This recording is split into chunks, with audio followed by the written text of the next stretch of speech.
Greetings and welcome to the Rock and Roll podcast. Check out this record. My name is Mark, and with me, as always, is the only man to give the void goosebumps. It's Frankie D.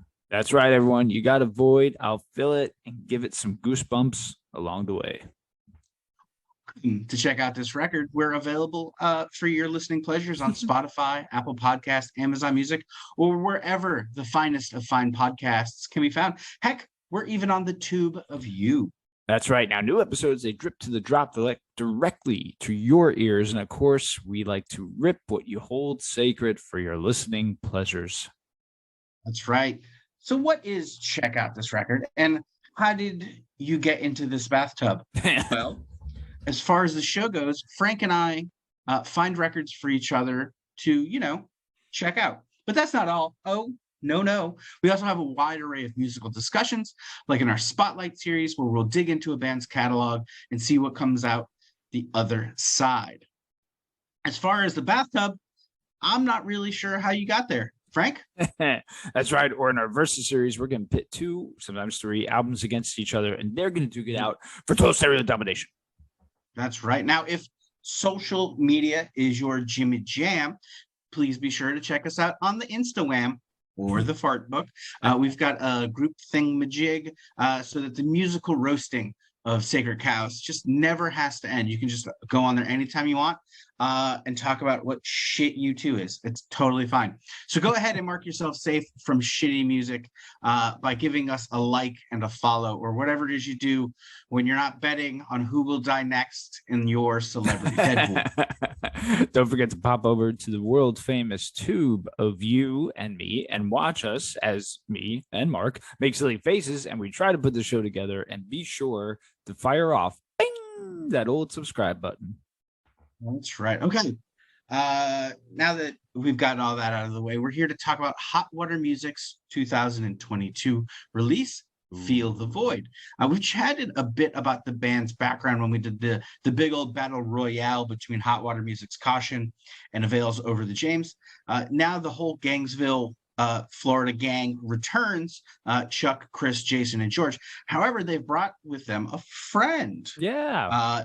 None other than Flatliner singer and guitarist Chris Cresswell, who joined the band in 2017, filling in for Chris Wallard, who needed to take a break to focus on his health after the band released the album Light It Up. Cresswell did some touring with them for the album, and then some more touring with them, some shows, some more touring, some more shows, a little bit more touring. And when it came time to record this record, they made sure to include him in the songwriting process, letting him not only contribute songs to the album, but work on songs with Chuck and Chris Wallard that they brought to the process. Frank, do you know what time it is? Time for Cheese Whiz? Well, it's always time for Cheese Whiz, but I'm thinking it's time to feel void. Ooh, man, almost. So let's duet, man, and ways that make us feel good. Track 1, Another Breath. Yes. Just a taste of feedback creeps in, and Chuck's gruff voice and guitar come in with these chunky junts and a few killer lyrics. And Hot Water Music does what it does best, a post-hardcore punk groove, Chuck singing about depressions and the depths it can take a person to, and the fight to keep it going. Tell me, does Another Breath have you down?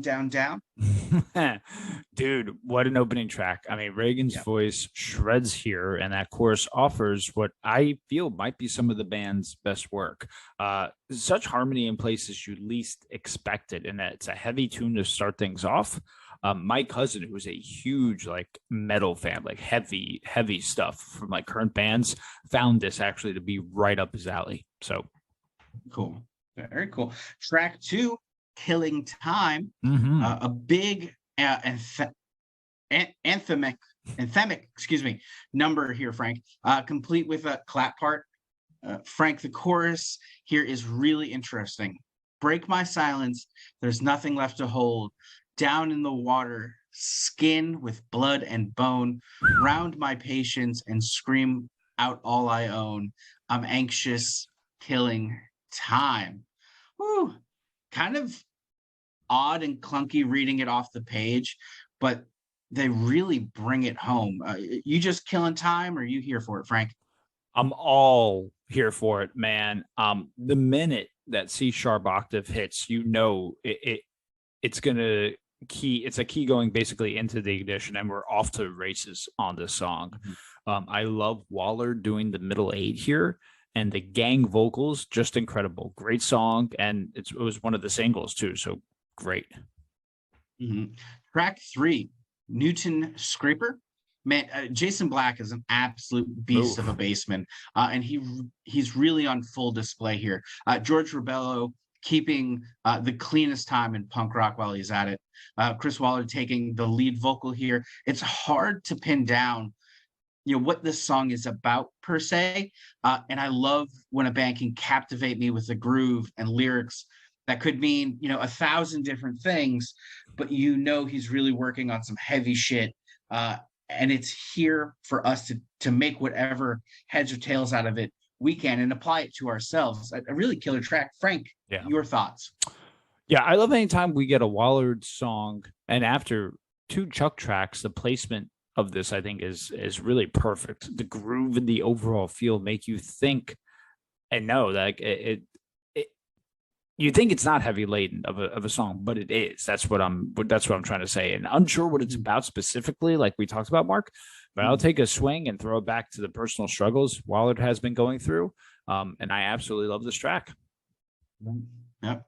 Well, track 4, Habitual. We're back to Chuck on the lead vocals here. This one, a single he dedicated to anyone who has or is struggling with cancer, heavy stuff, saying, quote, "When it comes to anyone having cancer, we immediately think the worst of sadness and hardship. What we don't think about enough is the triumph that some people find in overcoming it, whether they die from it or not." End quote. Heavy content as they manage to turn a post-hardcore, almost arena rock number. The sound here is huge. Another anthem, it feels like, out of Chuck, we couldn't have seen coming. Frank, a tough subject for the average punk band to cover. How's Hot Water music do? I mean, listen, man, as someone who lost a parent and many others to this vile disease, this song is the tribute to them. Not many punk bands or bands in general can capture this, I think, moment like the way they did. I think the surface level punk and other bands could never reach the depths of a song like this. I mean, I hope you die healing the habitual way of life in a body overthrown, as the lyrics. I mean, what just an amazing set of lyrics, and Chuck lets you hear all those emotions. Hot Water music sings about real life, man, and this is it, and I love it. Yep. Track 5, Collect Your Things and Run. The first track released from the album, if my memory serves me. I am kind of going back and forth. I don't quite remember. Chris Waller takes the lead here, but the entire band is really firing on all cylinders. More lyrics for you, Frank. You're not the only one in your head. Don't lose track now. The right one must be fed. I'll tell you now. Don't wait. Don't hesitate. I know. Don't lose track of yourself. Say not me. Hell no. Let me ask you, Frank. Collect your things and run? Hell yes. Hell no. Hell yes, my friend. If you're having a shitty day and cardio is an outlet of yours, play this song and play it really loud because it will make you feel absolutely amazing. Wallard again is honed in on his personal struggles. It's like an artist who just went through a lot and kind of writes this gem on his canvas, so to speak. It's an anthem for all, regardless of traumatic youth or not, and ideal for those 40 and up. Track 6, Heart Stay Full. This song makes me want to learn how to play bass. Just flat out. Dude is so amazing. Chuck uses a favorite motif of his, the ocean and a battered ship, here to represent the path he's chosen for his life and how it affects his most personal of relationships. Frank, we've seen a storm or two in our day. Do you believe in our battered hull? Oh yes, totally. And one of the R's I try to live by is resiliency, and I love the battered Mm, ship here as the subject, as it reminds me, as something I always say, right? The journey to the belly, of the beast, and I love that so much. And it's songs like this that make us feel we could overcome all that's thrown at us. So big yeah, thumbs up. definitely a song about resilience. Excellent connection there. Track 7, title track, Feel the Void. Jason and George set the scene with a groove that's waiting to explode. But in true hot water music style, they make you earn it by putting that first verse right over the buildup and really building up to that change, really making you want it by the time it gets there. You can really feel the anxiousness of the time we live in with a song like this, and how darkness just creeps up behind you these days, and how you have to be vigilant so you don't get swallowed up by it. Frank, not like content here. How are you holding up, and what are your thoughts on the title track? I mean, again, Waller does a great job of giving us a peek as to the struggle on the Mhm. verses. Then Reagan comes speeding out of nowhere to almost give us a different perspective on the same topic for the verses. I heard there's some relation here. I heard Day Tripper the other day, and Paul was on the verse and John came in on the chorus, and it made me just think of this song because I was just trying to think of the first song that had that, where you had someone different on the verse and then someone different on the chorus. So and it's almost like two different songs, but they meet together in the middle, and I think it's a perfect title track to capture the void that was going on during this whole thing. So Definitely. Track 8, Turn the Dial. Chris Cresswell on lead vocal and songwriting here. Another post-punk, post-hardcore, kind of arena rock tune to me, Frank. The chorus on this one is contagious as hell. The first few spins, it did seem slightly out of place with Cresswell's voice being so synonymous with the Flatliners. But he really fits in well with hot water music. Frank, you turning the dial on me? always. Okay. No, good. So this is actually the low point for me on the album, but that's not a diss because it is a cool song. Yeah. It made me feel like I was listening to the Flatliners and not hot water music. It's a different style of songwriting, but it's also probably one of the catchiest on the record, though. So again, it's not a bad track by any means. It's hard to throw in there when you have all these other really cool songs and a history of hot water music writing songs as they have. Yeah. Yeah. Track 9, The Weeds. Frank, I love that opening line. Waller just screams, "Shot down in the doorway." So cool. This is a great Yeah. track to showcase how well Wallard and Reagan complement each other. Wallard on the verses and Reagan on the choruses. Frank, do the Weeds still have a long way to grow, or are they ready to go? I think ready to go. And another thing among many that hot water music does well is tracks like this that aren't as heavy hitting as others, but they're super catchy and melodic, and they're still on the whole, and they're still being mature. And when I said heavy hitting, I mean sonically, musically, but they're very catchy and they're melodic and they're very mature. Which again has always been a thing that I loved about hot water music. So, guess what? Another good tune. Right on the hole. Track 10, Scratch On. I couldn't let you get away with that. An early favorite on the album for me. I think it's that Chuck Hay before the first verse that just pulls me in and never lets you go. I love that old school kind of like a Hay before the song starts. It really gets your energy up. Endurance is another major tenet of hot water music, and they do it justice here with Scratch On. How does one album have so many like anthems, Frank? It's the ability to focus in on what's going on, I think, in their lives and make it relatable. And again, not make it sonically surface level or corny. And I think you put that all in the recipes, and you have these guys who are living it and know also how to write good songs, right? And I think that's how we're for years constantly getting these anthems. Mm-hmm. Track 11, Ride High. Some lyrics here for you. Oof. For some of us, there's just one way to never quit and never say die. Frank, Chuck's really planting a flag here for believing in oneself, because trouble is going to come and you need to be able to stand on your own ground. As he says, fight when it's right. Talking way more than fisticuffs, if you know what I mean, brother. I feel like I'm getting the greatest pep talk listening to this track. What says you? This will be the second time, and there's going to be one more that I mentioned, the 40-year-old thing. So it's not the last, but I cannot express how this really gets me at the age where I think many need it. It's a pep talk, I think, from those who we should be listening to. So 12, Lockup. Lockup. Okay, wait. This may be the first track that was released. Was it? Okay, I don't know. I know it was. I got him confused. Maybe, I don't know. I was in a weird place.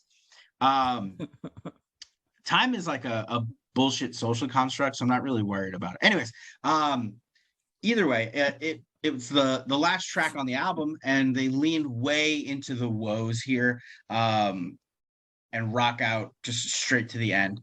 Not one of my favorite tracks on the album, but I think that's just to do with how many killer tracks are here. Frank, would you be so kind as to lock it up? Anytime, man. And oddly enough, it's actually one of my favorites on the record. I just hear Wallard's pain here, and it's so real that it just enters my bones, and it makes me think of my own. The chorus is a very typical chord structure, but damn it, what this band does so good is that you can't even pick it out. Like, it just they just do it so well. So it's such a good song. Would have almost been good as an opener too, although I love the opener, but I'm just saying, to me, it could have worked there. So yeah, what a way to even close the album. Yeah, I mean, well, damn, Frank, that's the whole album. Would you give us your final thoughts on Feel the Void, and should the folks at home check out this record? No surprise, Mark, but an album of the year contender, right? This album hit me at the perfect time in life as a 40-something-year-old, just trying to figure things out in life. Like everyone, I have voids. They're different, but I have them. And this album satisfies them and gives me hope and refocus as to why it matters to have obstacles and keep going.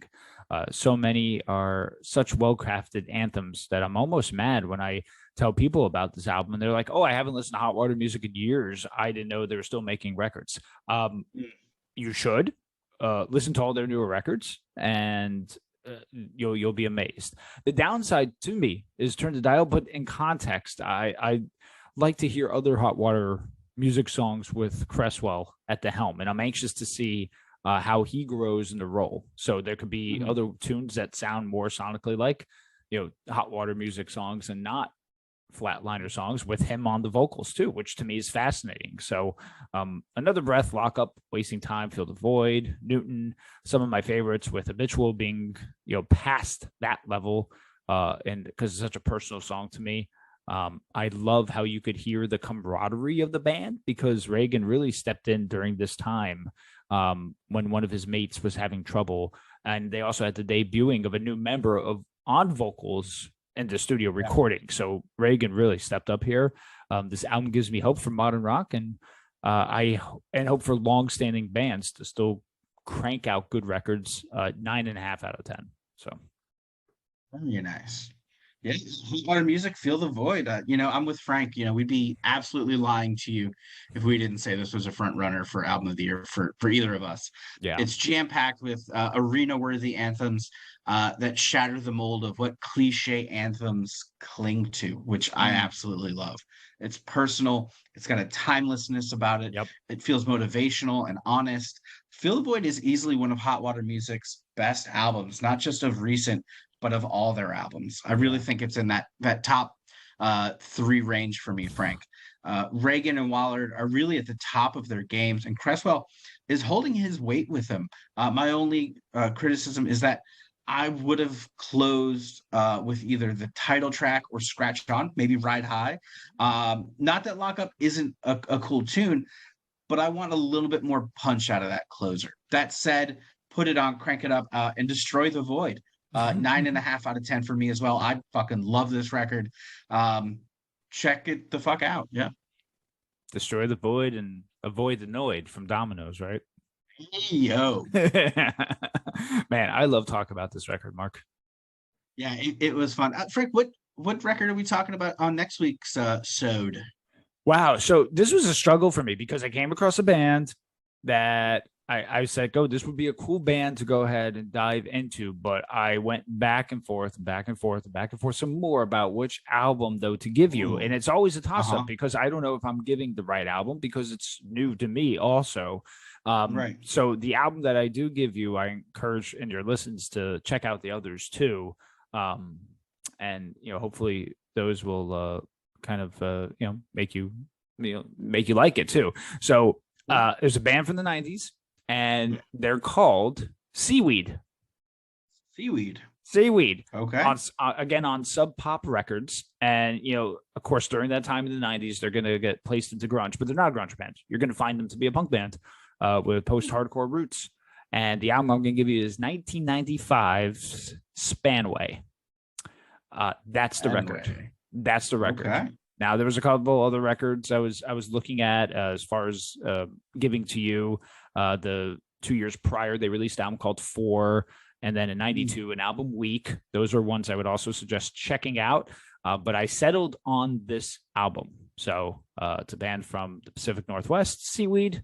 The album is Spanaway from 1995. That's what we'll be covering. Very cool. It's you ever had a seaweed salad? I have. And I like seaweed salad. I do. Yeah. I mean, not like regularly, like texturally, it can be kind of funky, but like I like mixing one in there every once in a while.